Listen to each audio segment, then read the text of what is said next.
Bonjour à tous, donc nous sommes dimanche 28 mai et voilà, hier j'ai mis de l'anti-algues et du coup aujourd'hui voilà, l'eau est redevenue beaucoup plus claire. Donc je vais refaire un test avec les bandelettes et puis maintenant faire un chlore-choc pour que l'eau redevienne plus propre. Et ensuite, nouveau test bandelette, je remets à niveau la piscine avec le skimmer que je vais réinstaller. Et puis on devrait pouvoir en profiter d'ici demain ou d'ici quelques jours. Voilà, donc rattraper une eau verte, c'est faisable à condition de mettre les bons produits sans surdoser bien sûr. Donc pour ça, il faut connaître le volume d'eau absolument qu'on a dans la piscine. Et je répète que ça se fait avec au niveau du liner et pas la taille de la piscine hein, qui est mentionnée sur les notices. Voilà, donc là je vais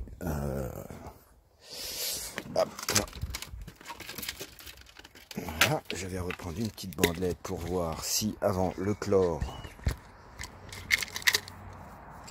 je dois faire quelque chose au niveau du pH.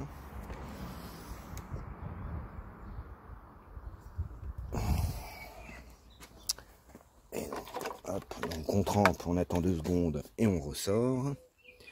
Et puis là, pH, ouais, je serais bien entre les deux. Au niveau du pH. Donc pour moi le pH c'est bon. L'alcalinité c'est bon. Le stabiliseur, bon je suis un peu bas, mais avec le chlore, ça devrait revenir. Et puis le stabiliseur, ça m'inquiète pas plus que ça, j'ai jamais prêté attention. Et jamais de problème d'eau sale ou quoi qui tourne ou quoi. Donc là, alors il y a pas du tout de chlore, donc je vais faire un chlore-choc. Pour ça, hop, voilà, tac, moi j'utilise ça. Donc le chlore-choc, eh bien c'est du chlore mais en poudre, en petite bille. Donc voilà, hein, c'est pour que ça fonde plus rapidement et que ça soit plus efficace. Donc ils disent normalement pour 10 mètres cubes, donc pour un traitement choc, il faut 200 grammes.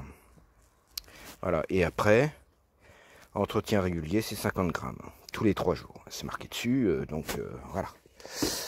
Donc, je vais remettre la piscine en route. Et puis, alors 200 grammes, j'ai perdu mon truc doseur, donc je vais faire ça un petit peu au pif. Alors voilà, on va dire que ça fait 50, 100, 150,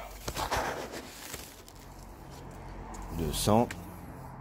Donc là, je dirais, en théorie, je dois avoir 10 ou 12 mètres cubes, hein, pas plus.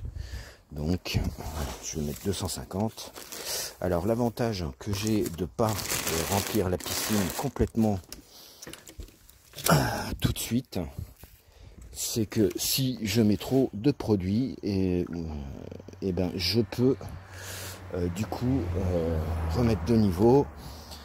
J'ai la marge pour pouvoir rétablir si je mets trop de produits. Voilà, donc là il me faudrait un outil pour touiller et fondre un peu. J'ai rien sous la main hein, forcément, donc on va faire ça avec ce qui traîne dans le jardin. Voilà, il faut pas que ça tombe dedans par contre. Voilà. Hop, on mélange un peu histoire que ça dissout encore plus vite le produit.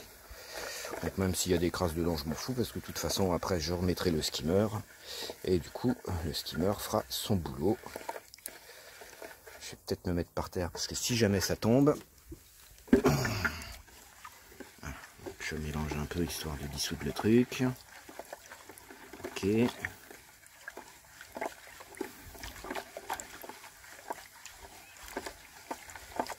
Et ensuite je vais mettre ça au niveau de la buse de refoulement et directement dans la piscine avec un cycle de pompe pour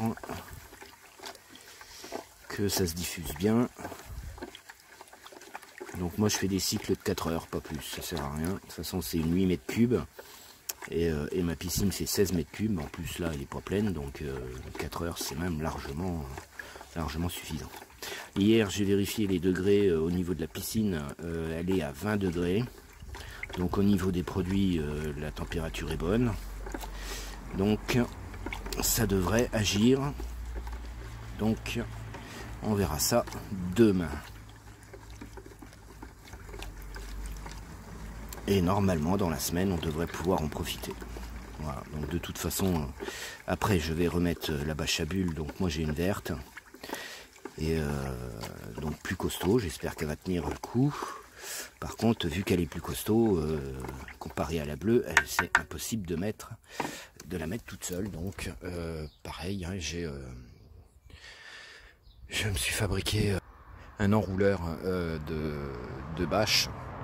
Donc je vais changer la barre hein, parce que je m'étais complètement planté dans la fabrication. J'en ai une qui est prête. J'ai revu la fixation entre les deux barres. Donc voilà, je vais refaire ça. Et puis ça ira bien. Allez, voilà, donc vous voyez l'eau, hein, elle est beaucoup moins verte qu'avant. Alors on voit pas le fond encore, hein, forcément, mais ça ne devrait pas tarder. Allez, on met en route. Je suis sur filtration. Ça c'est ouvert, ok. Là j'ai enlevé le bouchon, c'est bon. Allez, on y va.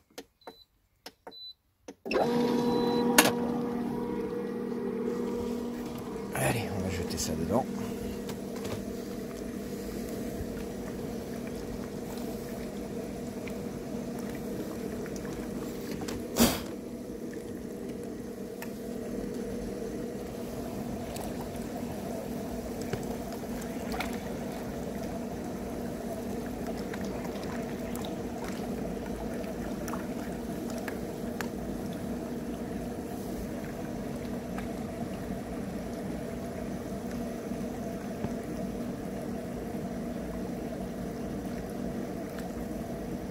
Faut y aller doucement hein, parce que c'est pas tout fondu.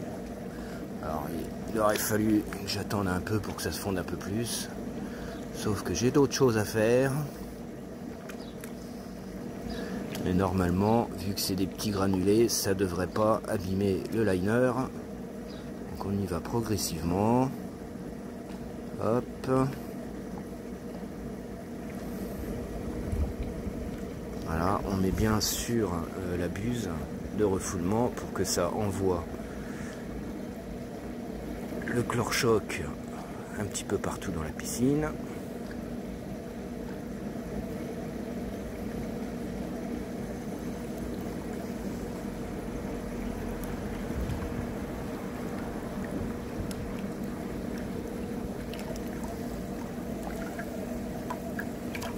Là, je finis de mélanger.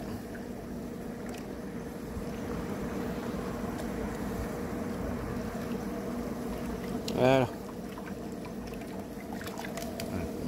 On voit déjà que c'est en train de se diffuser partout. Alors, je ne sais pas si vous voyez bien, mais voilà, ça fait un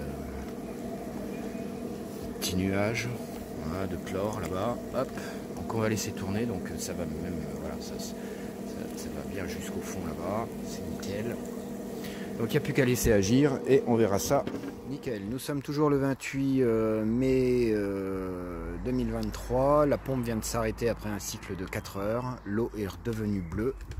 Maintenant, il n'y a plus qu'à faire un petit floculant pour enlever cette couleur blanchâtre. Et on va pouvoir se baigner d'ici, je pense, demain, au plus tard après-demain. Voilà comment rattraper une eau.